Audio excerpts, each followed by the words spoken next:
Hello everybody, thank you for watching this webinar. This is the third of our webinars that we have conducted at igus. My name is Matthew Aldridge and I'm the Managing Director of igus in Northampton, and I wish to talk to you today about smart plastics and how these can help implement and deliver Industry 4.0 solutions in your machine and in your factory.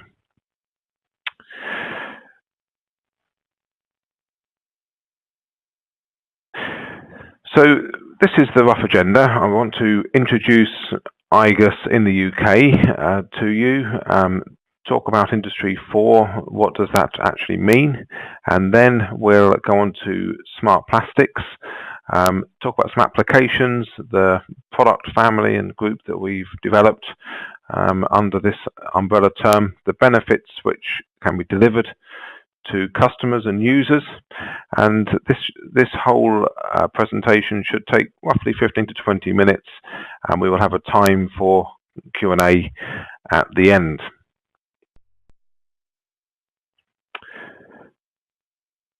igus was formed in the 1960s in Germany, and 25 years ago a UK subsidiary was set up. igus has been at the forefront of delivering products, engineering products made from plastic compounds, and there are two main products which have been produced over years. This is a range of plastic bearings and a range of energy chains for carrying cables. We've seen a drive from our customers to supply these in the form of systems and sub-assemblies. So we've moved from being a mere component supplier to supplying components and systems. We, in the UK, offer local assembly and installation at customers, and we have a countrywide support and sales engineers to visit customers and potential users of igus products. As a business, we're dedicated to the success of our customers. Our motto is plastics for longer life. That is that we deliver parts manufactured from our plastics which lower the cost of a customer's machine, but also give a technical benefit such as longer life, lower friction, no maintenance. There's always technical benefits.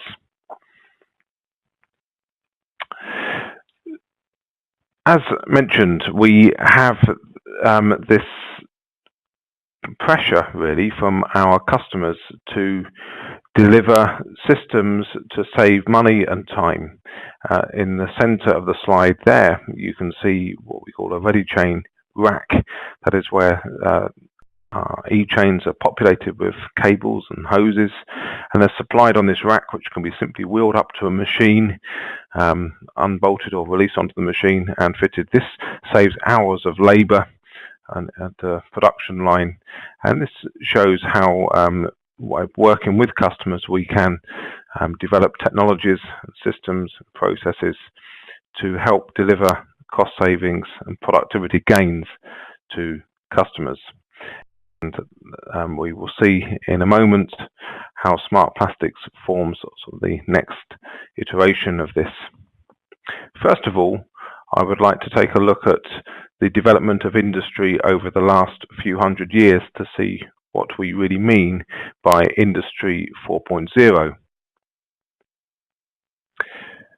So if we assume that industry as we know it really started with the Industrial Revolution, we could label that Industry 1. That's at the end of the 18th century, the invention of the steam engine, and then things progressed, of course, to the start of production lines typified by Henry Ford and the Model T production line, and that is where products which were previously out of scope for the general consumer became affordable due to the cost benefits which could be gained by mass producing products. And we can label that move to mass production as Industry 2.0. In the 1970s, there was a move to use computers and computer systems within manufacturing companies. So this could be for monitoring production processes and for even things like payroll and increased automation. So that use of computers and the digital transformation could be labeled Industry 3.0. And Industry 4, which we'll speak about in a moment, is sort of the next step from that, and that's something which could potentially lead to lights out production, and that's really where we are today. So what is Industry 4? Well, this slide here shows that it isn't just one simple single solution. It's not like the invention of the steam engine or something like that. There are lots of different technologies. These can be existing, emerging, or new technologies which are all integrating together. So this could be the idea of big data or increased bandwidth, fiber optic connections, reliability and feedback to machines, and getting all of these systems to talk together to give this better productivity within a factory and within a process.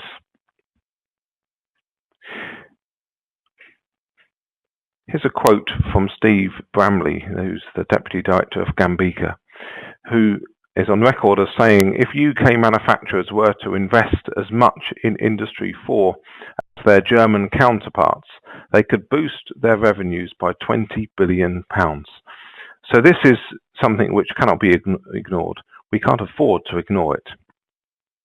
I'm going to show you a quick video now just on an introduction to igus and smart plastics to try and set the scene for the rest of the presentation.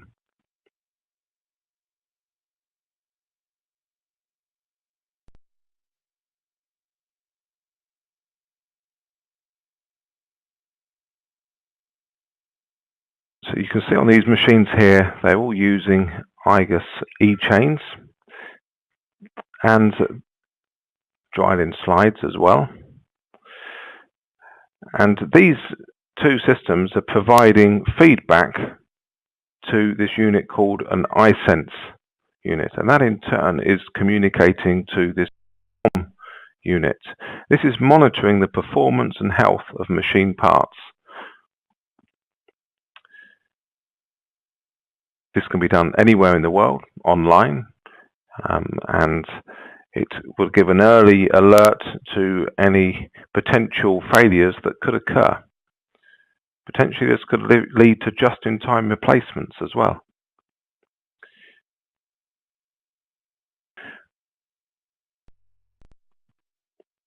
This reduces downtime, increases lifetime, and makes maintenance predictable. And that is one of the key benefits which is delivered by this move to smart plastics.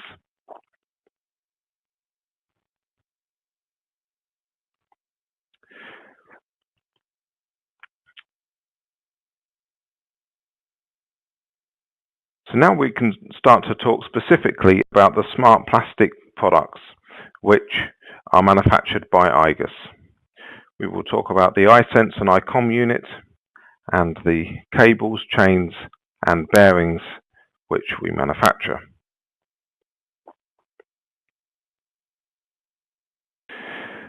This video shows the igus chain system equipped with smart plastic sensors operating in real life. And you can see in the background there is an isense data collection unit.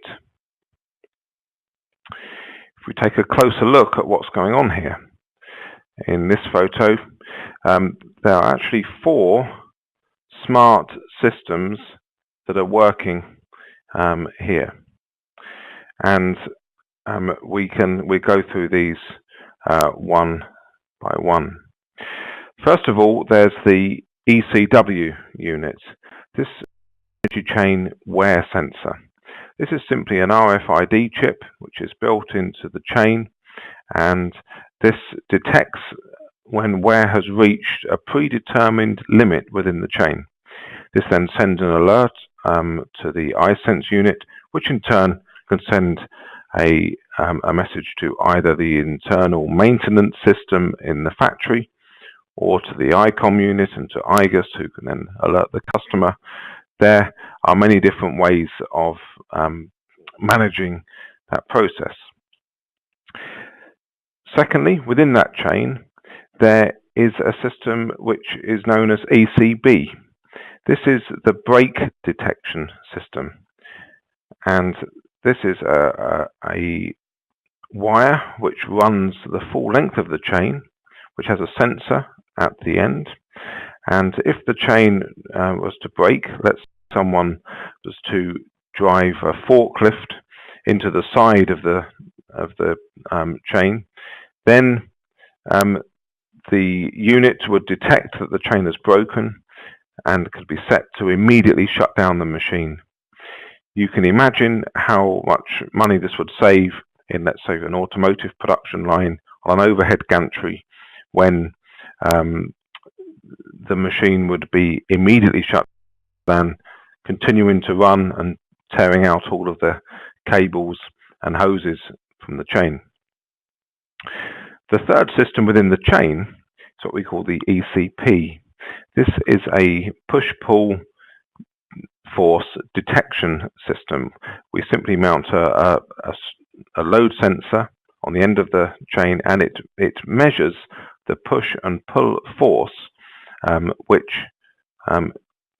chain requires at that moment, and we can map that against our data, which will compare that to what that force should be. So if the force was to suddenly increase, any fluctuations go outside a certain envelope, again we can send an alert back to the isense unit.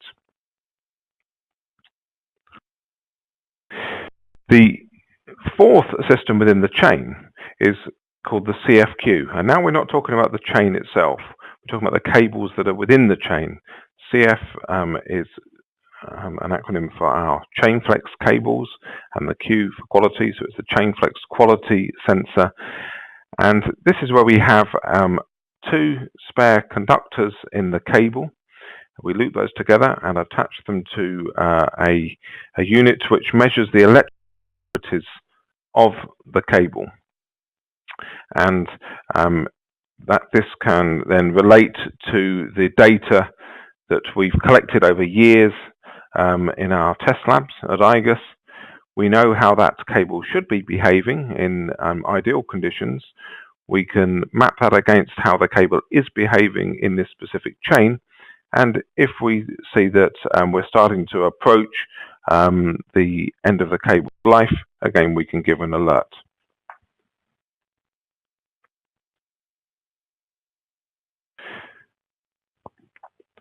Recently, we have introduced some other systems as well. These have been launched quite recently at the Hanover show in Germany, new products for 2017, and we have a motion sensor on the chain. You can see that graphic illustrated here, and this motion sensor would wirelessly transmit data to a sensor mounted at the end of the chain to monitor how that chain is moving, and again comparing that to lab data. And these all feed back into lifetime calculation predictions to give predictive maintenance.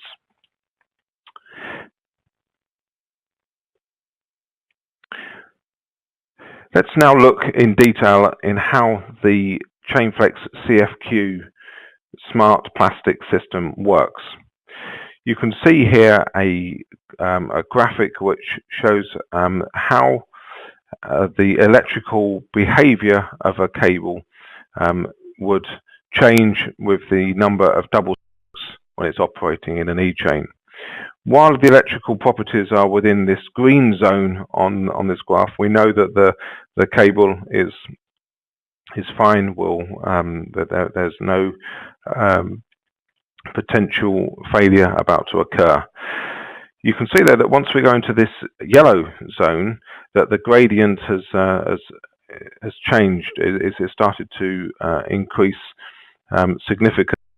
This means that we're approaching the red zone. The red zone is where the cable is starting to deteriorate and fail, and we should really be thinking about replacing the cable. So in this case here, in this example, at around about 1.5 million double strokes, we would then send an alert to say we are now moving into the yellow zone of in this application, and we know we've still got another 250,000 double strokes before we're going to enter the red zone, but that gives us ample time to replace that cable before we get critical failure.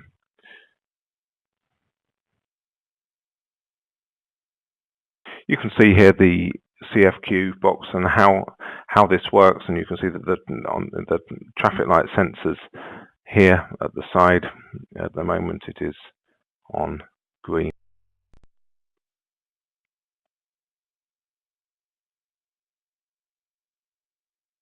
In the film that we watched a few slides back, showing the chain moving backwards and forwards,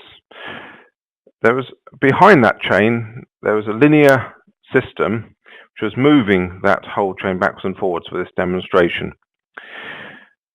This bearing was a drylin belt drive system. A drylin is the brand name for all of the igus linear bearings, maintenance free, based on self-lubricating plastics and aluminium rails. We have a smart plastic system within that drylin bearing too. This detects the wear of the bearing as it's moving along the rail, and this works in exactly the same way as the ECW. In other words, we have an RFID chip within the bearing block, and when the wear reaches a certain limit, where is always linear in a drylin bearing, then an alert is given and the system can be replaced at the customer's leisure.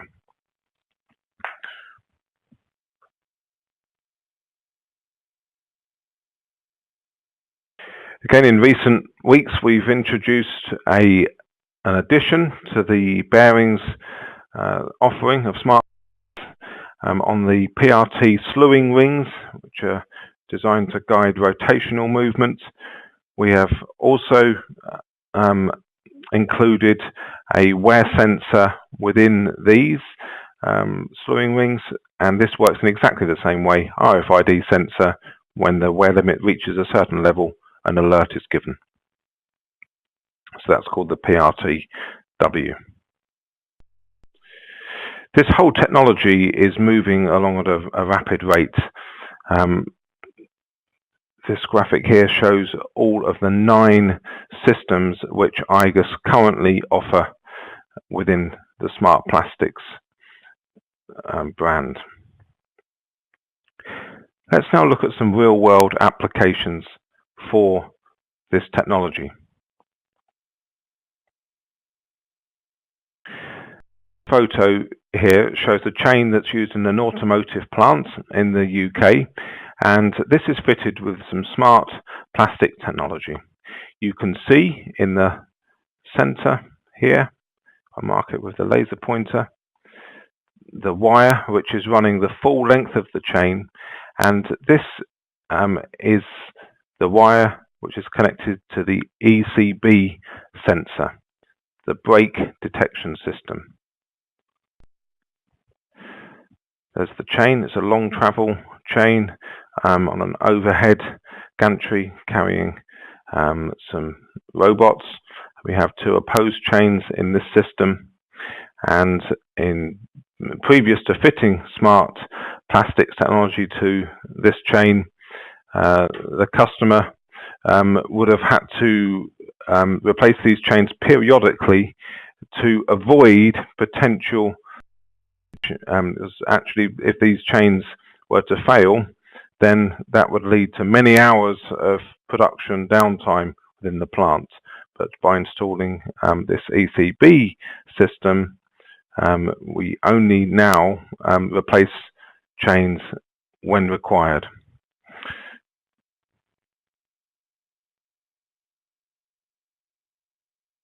There's another view of the chain from the other side.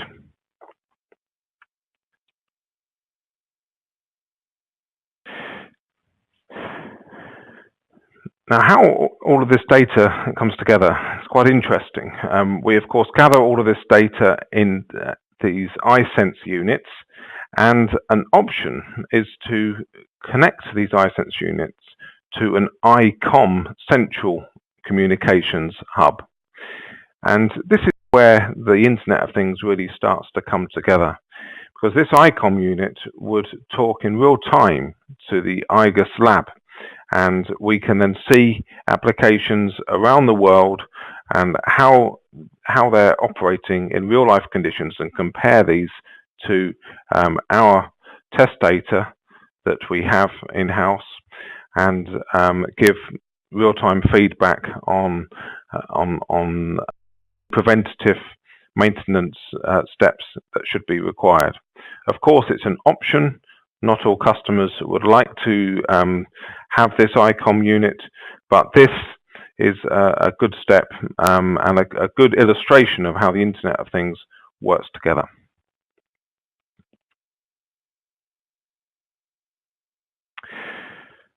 I mentioned at the start of this presentation that the mantra of igus, cost down for our customers. That's our mission. And I've explained how smart plastics can reduce maintenance costs, eliminate unplanned downtimes, maximize the service life of machines. It even optimizes the efficiency of equipment and can save time, especially when we move to just-in-time replacements. I hope it's been interesting. Thanks for listening. We will now take some time to answer the questions that have been coming in. Keep them coming.